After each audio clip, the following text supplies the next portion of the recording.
Hey guys, this is JB3 and we are back with another training session here in FIFA 20. And the purpose of this video is gonna be to show you guys how to quickly train a striker here in FIFA 20. So what we've done here is we have zeroed out all the stats, found out which categories carry the most weight. So you guys can focus in, and what we'll do at the end is we'll go through, I'll show you 2 or 3 different trainings that you really want to focus on. This way you can get the most bang for your buck. This way, when you're training, you're hitting as many attributes that are going to get you to 99 as fast as possible. So there are some differences. I mean, this is not by all means the way you should train your striker. If you want to train free kicks, go for it. It doesn't have any weight though, as far as your overall rating. So what we'll do here is we'll look at the attacking category. It will be crossing. That's going to give you 0 points towards your overall. It has no effect on a striker, but obviously the rest of the attacking categories do. So finishing is going to give you 18 points towards your overall. Heading is going to give you 7 points to your overall. Short pass is 7 as well, and then volleys with 2. So volleys don't hold a ton of weight, but obviously, you know, you're a striker, you need finishing. That's going to be the important one. We'll move on.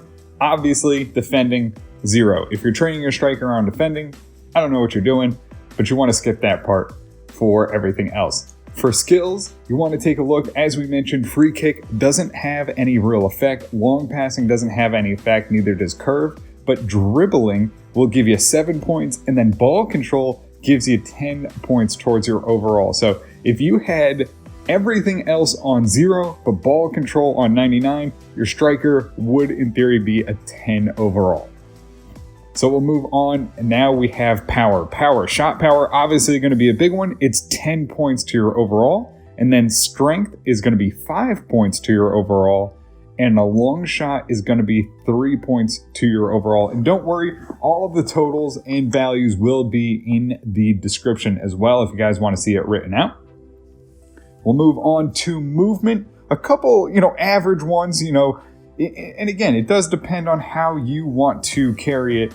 So we have acceleration, which is 4, sprint speed, which is going to be 4 as well, and then your reaction is going to be 8. And I don't believe you can train reaction, so something to look at when you're looking for a striker. If you want a real good striker, overall wise, maybe you do look at that reaction and see where it is just naturally.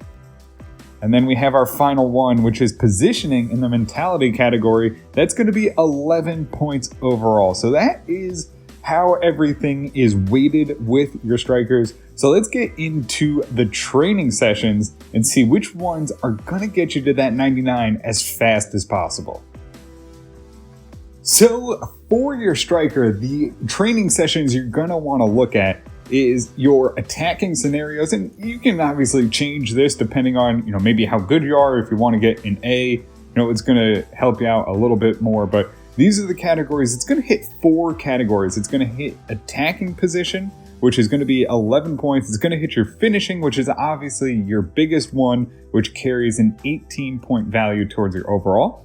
It also gets you the short passing, which is going to be 7 points to your overall, and shot power, which is the other big one, it's 10. So it hits 3 categories in the top 5 of what's going to affect your overall. So very important one, pretty self-explanatory on that one. The other one that you're going to want to look at, in my opinion, is race against the clock. This is going to help you with your sprint speed, which is another big one, and then your ball control and dribbling, which is 2 big categories. Now, agility doesn't hold any weight, but I think how important the 3 other ones are towards your 90 or 99 overall rating is really important. So those are the 2 with the striker that you're going to want to look on. The other ones, there's really not much else. If you wanted to, you could probably do, I don't even know if you probably couldn't do a long shot in the same session. So that's the problem, is a lot of these overlap for the strikers. So you can't really go in there and do a third one. So really with your strikers, just focus on 2 trainings, focus on race against the clock, and then focus on your attacking scenarios. And that, guys, is how you're going to get through and get your striker to that 99 overall that you want as fast as possible.